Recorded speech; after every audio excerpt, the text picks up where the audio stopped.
Senhor presidente, senhoras e senhores parlamentares, como representante do Estado do Pará, o segundo maior do país em extensão, e abrange a sua extensão territorial corresponde a vários países da Europa muito conhecidos nossos, como a Espanha, a Alemanha, a Itália, reunidos para poder dar um território semelhante ao Estado do Pará. Em nosso Estado, as estruturas de aeroportos regionais e locais, assim como as estruturas dos modais lacustres, muitas vezes são as únicas vias de transporte disponíveis. Na sua falta ou no seu funcionamento precário, várias localidades correm o risco de ficarem sem acesso. Para viabilizar investimento nas áreas de transporte de pessoas e cargas em meu Estado, é essencial a atuação do Ministério da Infraestrutura, que conta com vários fundos públicos voltados especificamente para o atendimento da área de infraestrutura de transportes. Entretanto, senhor presidente, muitos desses fundos existem apenas no papel e 8 deles não possuem recursos disponíveis, apesar da relevância dos seus objetivos. São eles: Fundo Especial para a Construção e Conservação de Estradas de Rodagens Federais, criado pelo Decreto número 5.141 de 1927, ou seja, completará 100 anos de existência daqui a 8 anos. Fundo Ferroviário Nacional, criado pela Lei número 1272-A de 1950, que completará 70 anos em 2020. Fundo Portuário Nacional, criado pela Lei número 3.421 de 1958. Fundo Social Rodoviário, criado pela Lei número 3.891 de 1961. Fundo Nacional de Investimentos Ferroviários, criado pela Lei número 4.102 de 1962. Fundo de Integração de Transportes, criado pelo Decreto número 516 de 1969. Fundo Especial de Conservação e Segurança do Tráfego, criado pelo Decreto-Lei número 512 de 1969, e, por último, de número 8, Fundo Nacional de Infraestrutura de Transportes, criado pela Lei número 10.636 de 2002. O fato é que esses fundos citados, apesar de sua existência legal quase centenária, não foram objeto de programação orçamentária nos últimos 4 anos. Assim, apenas 2 fundos possuem recursos efetivamente disponíveis para a infraestrutura. O mais antigo é o Fundo da Marinha Mercante, criado pela Lei número 3.381 de 1958 e disciplinado pela Lei número 10.893 de 2004. O Fundo da Marinha Mercante destina maior parte de seus recursos para o apoio financeiro reembolsável, isto é, para empréstimos. Tais empréstimos são gastos financeiros e, portanto, não estão sujeitos a teto constitucional de gastos primário, nem a meta anual de recursos ou de resultado primário. Com disponibilidades financeiras de mais de 9 bilhões de reais em 2018, o Fundo da Marinha Mercante tem gastos autorizados em 2019 de até 7 bilhões de reais. Apesar de estarmos nos encaminhando para o penúltimo mês do ano, esse fundo empenhou e executou orçamentariamente e financeiramente menos de 18% autorizado, isto é, menos de 1/5 do montante autorizado, que, por sua vez, já está aquém das disponibilidades financeiras. Importante também mencionar, presidente, que praticamente toda essa execução orçamentária e financeira ocorreu como despesa financeira, ou seja, são empréstimos concedidos pelo governo federal. A modalidade Modalidade de gasto reembolsável é importante, mas pode não atender às necessidades do meu estado, situado na região amazônica, com menor produto interno bruto por residente do país, o que indica maiores dificuldades relativas para elaborar e submeter bons projetos de investimentos em infraestrutura e menor capacidade de pagamento e mobilização dos elevados recursos requeridos para investimentos em infraestrutura. Outro fundo mais recente, com efetiva disponibilidade financeira, é o Fundo Nacional da Aviação Civil, criado pela Lei nº 12.462 de 2011, que destina recursos não reembolsáveis à sua missão institucional, isto é, o fundo atua mediante gastos primários sujeitos ao teto constitucional e ao resultado primário. Pois bem, o Fundo Nacional de Aviação Civil tem mais de 22 bilhões disponíveis depositados em banco. Entretanto, para 2019, foram autorizados gastos orçamentários de apenas 3,1 bilhões e executados orçamentariamente e financeiramente menos de 12% do montante autorizado.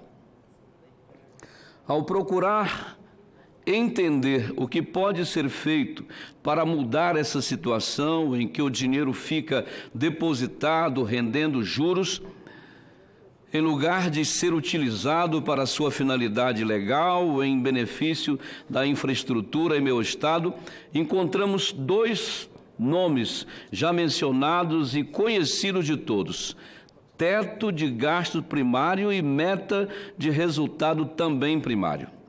Com esses dois limitadores amplos, quaisquer outras iniciativas de liberação desses recursos parecem não produzir os resultados substantivos que meu estado do Pará tanto precisa.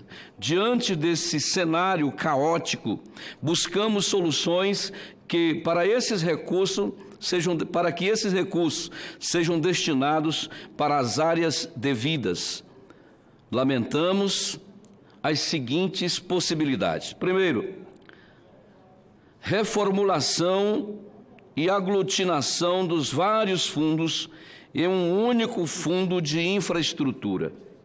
Segundo, a alteração do uso dos recursos para que sejam ofertados apenas como apoio financeiro reembolsável.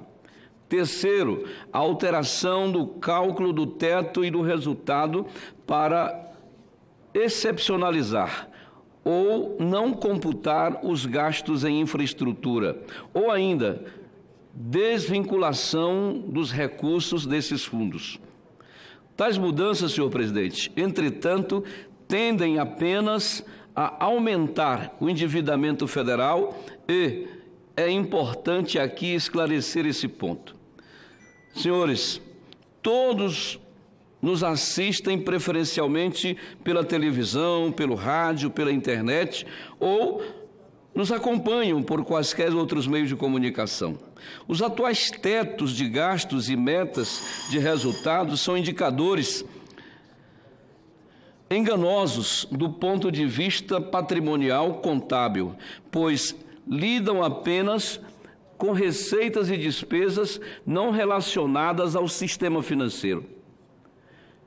E como em nossas casas apurássemos nossas economias e no fim do mês, sem considerar o uso de dívida junto ao sistema financeiro, como o uso dos cartões de crédito e do cheque especial.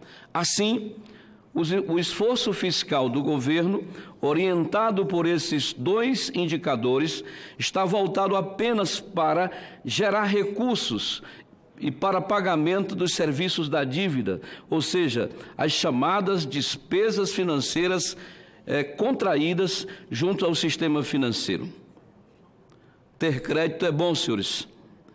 O problema é que a União diferentemente das demais unidades federativas, não tem limite global de dívida e não tem por que o Senado Federal não aprovar uma resolução para tanto. Encaminhado pelo então presidente Fernando Henrique Cardoso no ano de 2000, com o fim da legislatura passada, aquele projeto de resolução do Senado foi arquivado definitivamente. E pelo artigo 52, inciso 6 da Constituição, a iniciativa do projeto de resolução é do presidente da República. Assim, uma providência que precisa ser urgentemente adotada é o estabelecimento do limite global da dívida da União, determinado pelo Constituinte originário faz mais de 30 anos. Nos termos constitucionais, cumpre ao senhor presidente Jair Bolsonaro e sua equipe econômica, encabeçada pelo senhor ministro Paulo Guedes, submeterem ao Senado Federal o projeto de resolução com o limite global da dívida federal. Sem esse limite, senhores e senhoras, sem esse limite, requerido também pela Lei de Responsabilidade Fiscal, faz quase 20 anos estamos discutindo o descumprimento de cada vez maior da regra de ouro, ou seja, o pagamento de despesas de custeios com recursos da dívida pública, o que leva à descapitalização e à subsequente insubsistência de qualquer ente público ou privado. É uma situação insustentável que coloca em risco até mesmo a economia nacional. Rapidinho, senhor presidente, para fazer a conclusão, porque o raciocínio é um tanto prolongado. Por exemplo, a economia prevista com a reforma da Previdência recentemente aprovada pelo Senado Federal, com enorme sacrifício, é de 800 bilhões em 10 anos, enquanto a proposta orçamentária para o próximo ano prevê singelos gastos de 415 bilhões com juros e demais encargos financeiros da dívida. Isso significa que 2 anos de custeio da dívida federal ultrapassam 10 anos de economias previstas pela reforma da Previdência. É óbvio que a conta não fecha. Não apenas não fecha, como a ausência de limite parece estimular o aumento do endividamento federal. É uma situação prevenível pela solução constitucional. O ponto é que, mesmo com as atuais ou com os atuais tetos de gasto primário, a meta de resultado também primário, a dívida pública bruta não para de crescer e o único ente sem limite global de dívida é a União. Todos os demais devem respeitar os limites estatuídos pelo Senado Federal. A crescente dependência federal de recursos de terceiro, além de não coibida, é até mesmo incentivada pelo teto de gasto primário, desacompanhada do limite global da dívida. Essa dependência crescente em limite aumenta as taxas de juros pagas pelo setor público e diminui as ofertas de recursos para o setor privado. Além de reduzir também a capacidade governamental de propor e executar políticas públicas necessárias e demandas pela população. Nesse contexto, presidente, os recursos dos mencionados fundos para a infraestrutura, que estão rendendo juros, em lugar de se converterem em novos e melhores portos, estradas e aeroportos e outras utilidades públicas essenciais de infraestrutura, servem apenas para melhorar o resultado fiscal primário e diminuir o saldo da dívida líquida do governo, enquanto a dívida bruta não tem limite para aumentar. É como se qualquer um de nós, mesmo sentindo a necessidade de fixar residência mais perto do local de trabalho ou um veículo é melhor para trabalhar e aumentar nossa renda e qualidade de vida, representasse ou preferisse deixar o dinheiro na conta bancária para fazer saldo médio e poder pedir mais empréstimo ao banco. Isso parece um contrassenso, pois a finalidade do governo não é gerar lucros nem trabalhar para o sistema financeiro. A propósito dessas disponibilidade dos fundos de infraestrutura depositada nos bancos, há notícias de gestores sendo até mesmo questionados pelos órgãos e pelas entidades de controle interno e externo sobre o uso de recursos de fundos em finalidades diferentes das que são legalmente atribuídas. Temos de usar outra lógica para garantir a necessidade ou a necessária credibilidade e confiança dos credores, inclusive do sistema financeiro.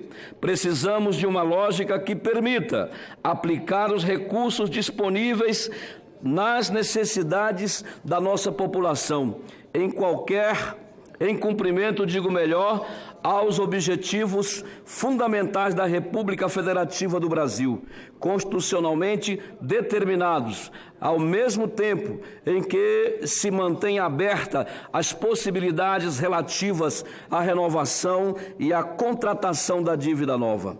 Assim, além do projeto de resolução de iniciativa presidencial, outra proposta legislativa para superar a presente lógica federal de entesouramento de recursos em saldos bancários, em lugar de sanar as necessidades da população, é a adoção do resultado nominal como meta de resultado fiscal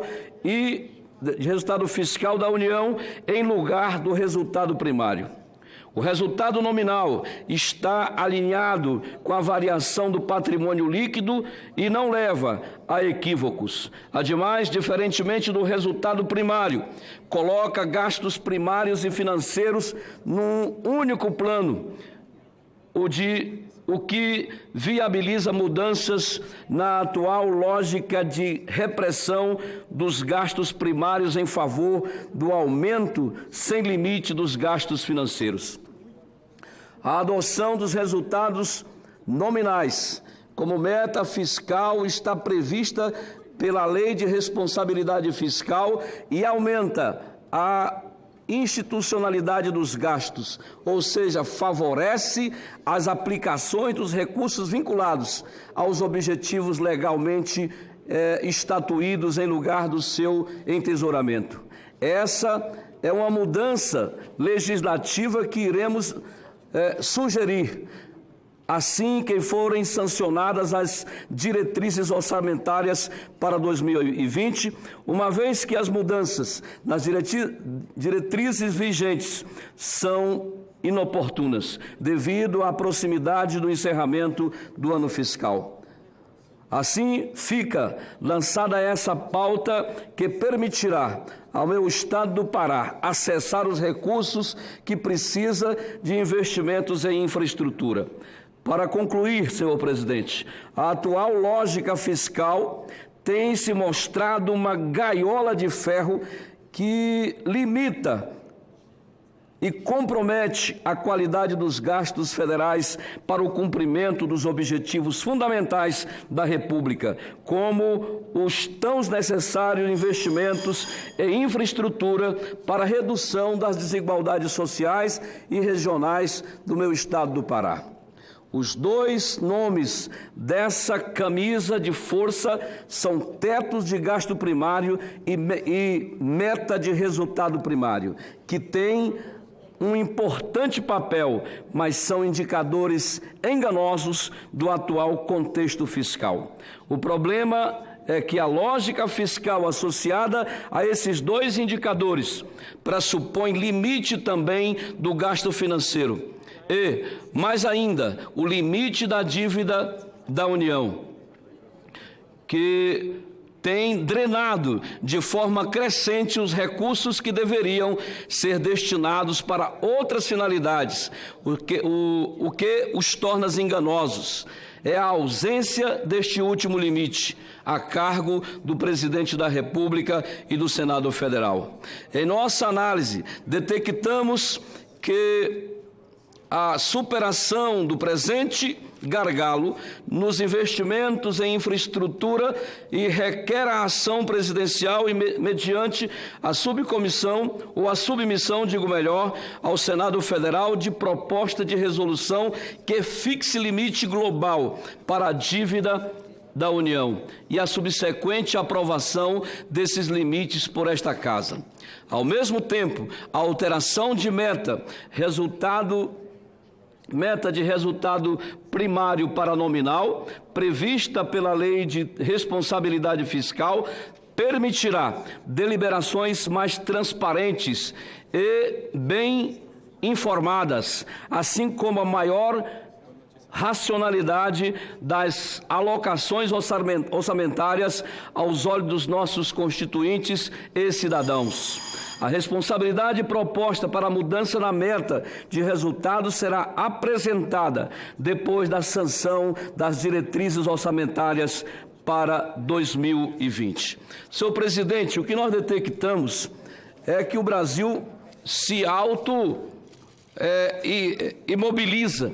Nós temos quase 11 milhões no fundo, o fundo da Marinha Mercante, e temos mais de 22 bilhões no fundo da aviação civil.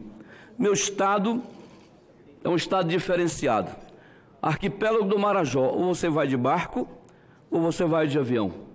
Nós precisamos, no estado do Pará, de pelo menos 40 pistas que dê condições de pouso e decolagem com segurança, onde se possa homologar isso junto à ANAC. Não temos condições, não temos recurso próprio, mas tem dinheiro dormindo aqui no Fundo Nacional da Aviação Civil, enquanto a turma da burocracia impede o governo de operar. E nós precisamos resolver essa questão. Isso é uma coisa burocrática que a gente precisa analisar de perto. Vossa Excelência já foi governador do seu estado, compreende muito bem essa situação e sabe que esta casa tem a responsabilidade de, como a Casa da Federação, a Casa dos Estados, aqui a gente poder soltar isso, adequar legal e corretamente a questão fiscal orçamentária para possibilitar o crescimento do Brasil, construindo a infraestrutura que ele precisa. Meu estado espera por isso e espera contar com o bom senso do governo federal e com a aquiescência dos meus colegas aqui do parlamento. Muito obrigado.